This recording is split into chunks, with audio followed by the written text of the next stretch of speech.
One of our retail clients with over 300 stores across Australia approached us with the request for a black box simulated attack. Before we started the physical testing, a day before we did roaming of the sites at night to see what kind of security measures they have and which ways do we need to gain access to. With the intelligence gathering, we were able to collect a lot of information about the target users, the target systems, and we started with some password testing or authentication testing approaches to gain some level of access.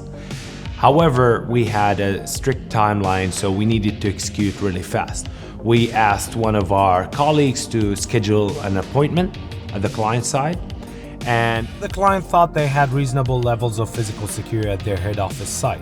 But by following behind one of my colleagues for their appointment, we were able to use simple tailgating to get access. We found an empty meeting room with an IP telephony. We basically disconnected the phone and connected our hacking systems, and we were able to get our initial foothold to the environment.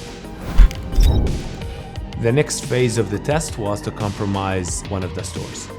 One of our targets on LinkedIn was one of their IT managers.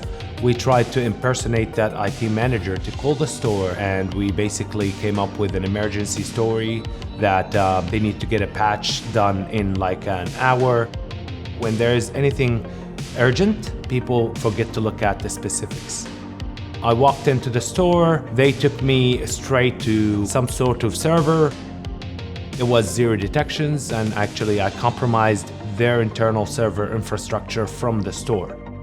Most customers are concerned about the internal infrastructure and the IT infrastructure. They don't think about different ways of attacks. This engagement was one of my favorite because it involves social engineering and physical testing and the creativity around building different scenarios to compromise the target infrastructure.